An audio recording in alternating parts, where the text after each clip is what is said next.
नोरमा group, जो सोचता है वो करता है।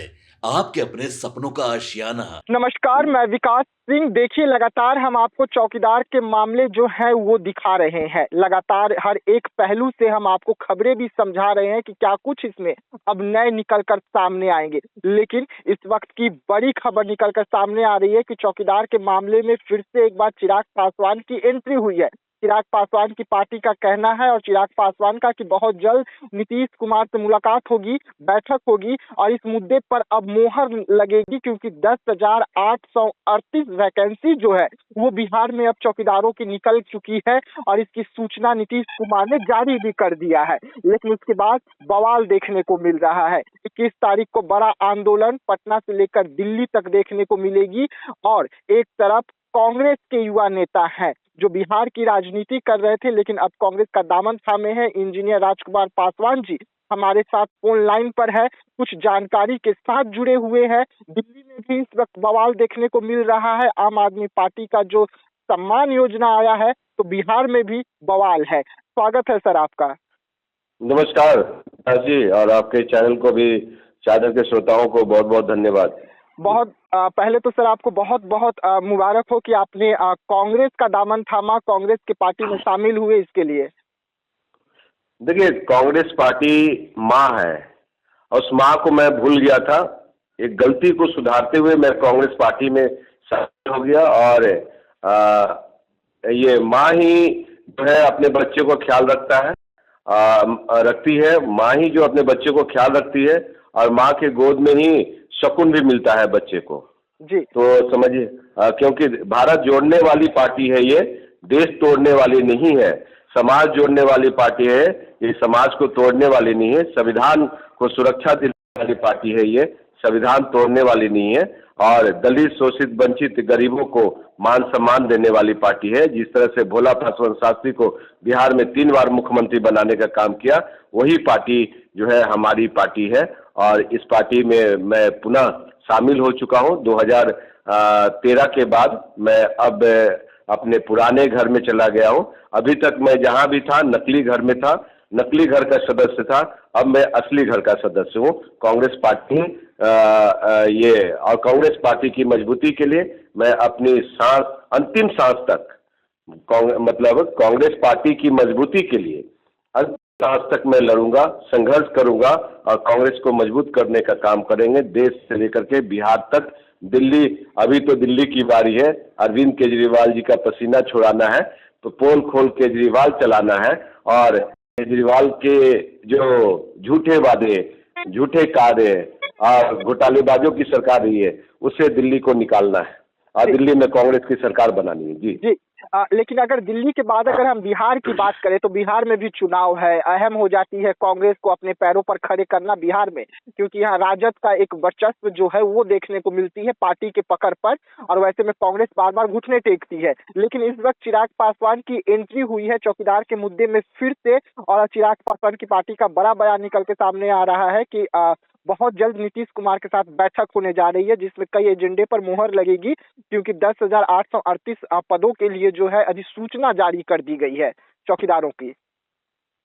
देखिए, आपको बता दो कि एक सवाल था आपको कि कांग्रेस पार्टी हमेशा आरजेडी के सामने घुटने टेकी है।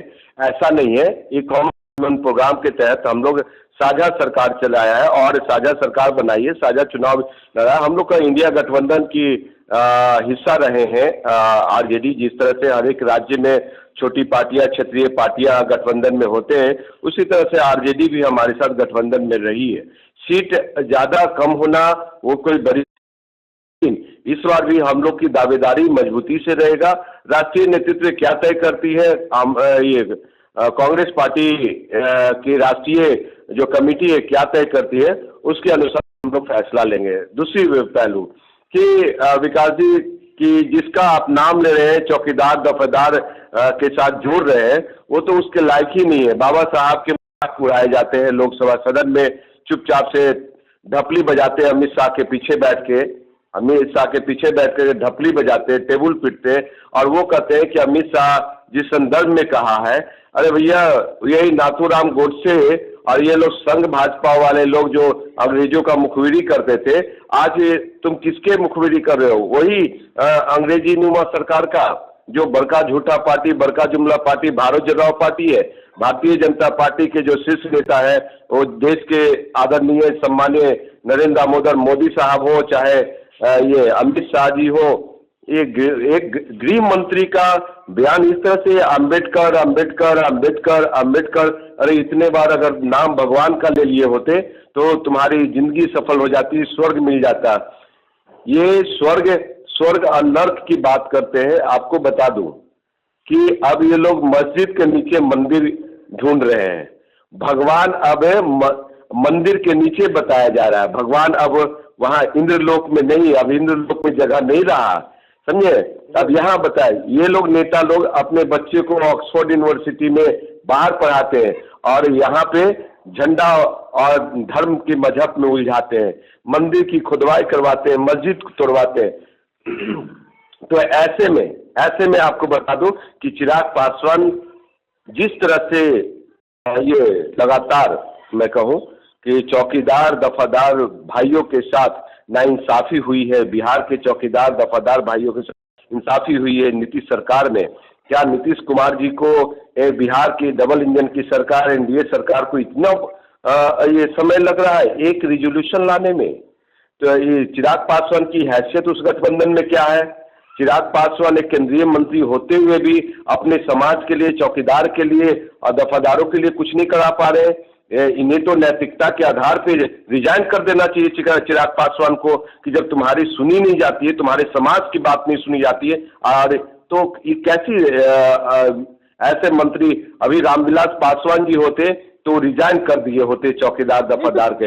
चिराग पासवान भी तो हर मन से कहते हैं कि अगर उन्हें लगेगा कि उनकी जो समाज है उनके साथ अन्याय हो रहा है तो केंद्र के पद से लात मार देंगे, केंद्र का कुर्सी से। अरे चिराग पासवान समाज का बेटा हो तब ना, सिर्फ समाज कर रहा है कि मेरा बेटा है, लेकिन चिराग पासवान के नजर में ये समाज उनके परिवार नहीं है, माँ नहीं है। वो सिर्फ माथा टेकते हैं, ड्रामा करते हैं। जिस तरह से नरेंद्र मोदी अंबेडकर के नाम लेकर के और अंबेडकर के कार्यों को लेकर के ये राष्ट्रपति को बैठा के और ये झूठी सम्मान दे करके जिस तरह से देश के बहुजनों को ठगा है और ठगने का काम कर रहे, उसी तरह से ये बिहार में चौकीदार पासवान भाइयों को ठग रहे। पासवान भाई आज भी मुझे हाजीपुर से लोग सब फोन करते हैं कि भैया देखिए एसपी को फोन कीजिए, हाजीपुर से लोग फोन करते हैं डीएम को फोन कीजिए, किसी मामले हॉस्पिटल में एमएस को फोन कीजिए। तो साहब मुझे बड़ा रोना आता है कि कैसा तुमने सांसद चुना कि तुम्हारा फोन नहीं उठाता है। तो वो लोग कहता है, हम बोले कि भैया जिसको तुमने वोट किया है उनको फोन करो, तो बोला भैया वो सुनेगा, उसके आदमी तक नहीं फोन उठाते। तो ये हालात है। तो साहब ये झूठ की खेती आज हो रहा है, एक सप्ताह में नीतीश जी से बात हो गई, 2 महीने में हो गई, 3 महीने में हो गई, आज 6-7 महीने बीत चुके हैं विकास जी। तो ये झूठी राजनीति चिराग पासवान का तो शुरू से रहा है। मैं बोल बोल के थक गया हूँ बिहार की जनताओं को कि इस अफीम से बचो, इस नकली समाज के लिए पॉइजन है। ये लोग समाज को सामने में खड़ा होकर कटवाएगा और सिंपैथी के लिए सिर्फ झूठी गंदी राजनीति करेगा।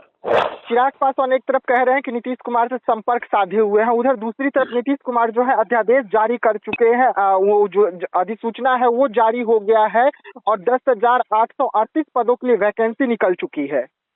देखिए चिराग पासवान कितनों बोलते रहे, नीतीश कुमार के जो मन में होगा वही करेगा।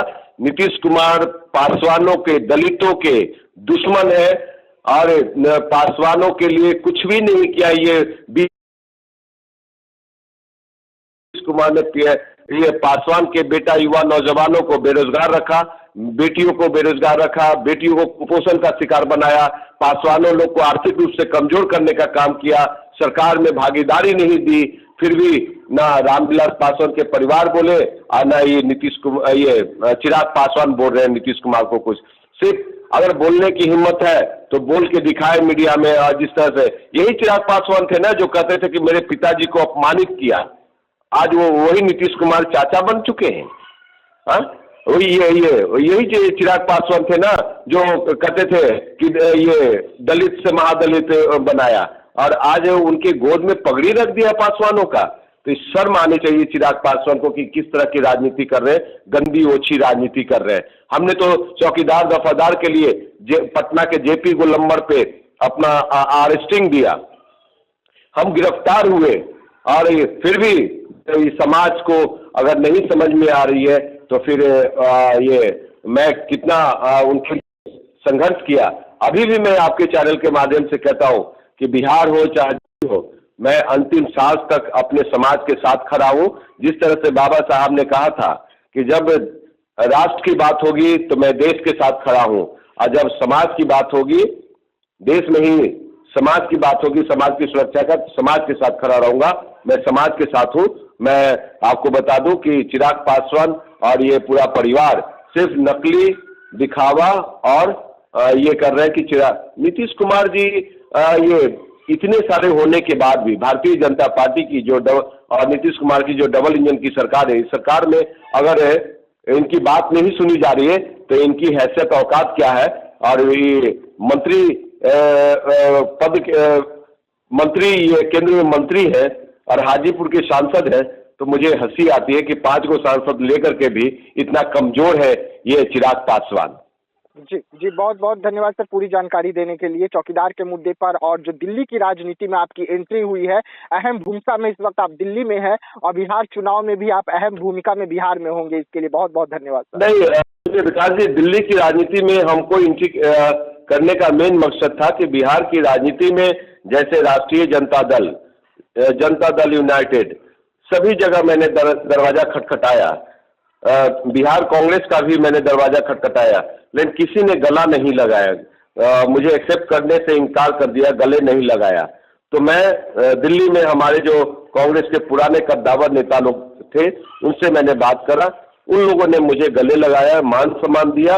और जो कांग्रेस का संस्कार रहा है, जो कांग्रेस पार्टी गरीब शोषित वंचितों के लिए सोचती है, जो एक सम्मानित नेता को सम्मान देने की जो उनकी संस्कार है, वो कांग्रेस पार्टी ने मुझे देने का काम किया है। मैं इतना मैं जरूर कहूंगा कि कांग्रेस पार्टी फिर से जिंदा हो रही है। राहुल गांधी जी के साथ सभी युवा नौजवान जुड़ रहे हैं और बिहार के तमाम, देश के तमाम युवा नौजवानों को कहूंगा कि अगर आप अपना रोजगार चाहते हो, अगर आप अपनी सुरक्षा चाहते हो, अगर अपना भविष्य सुरक्षित रखना चाहते हो, तो कांग्रेस पार्टी से जुड़ना चाहिए। ये भारत जलाओ देश जलाओ पार्टी भारतीय जनता पार्टी नहीं चाहिए देश को, कांग्रेस पार्टी चाहिए जो एक गरीब, एक जर्जर भारत को आधुनिक भारत बनाया, जो समाज को जोड़ने का काम किया, धर्म को जोड़ने का काम किया, भारत जोड़ने की बात करती है, संविधान की सुरक्षा की बात करती है, सभी को एक साथ लेके चलने की बात करती है, वो कांग्रेस ही है। जी बहुत बहुत धन्यवाद सर। Ji thank you.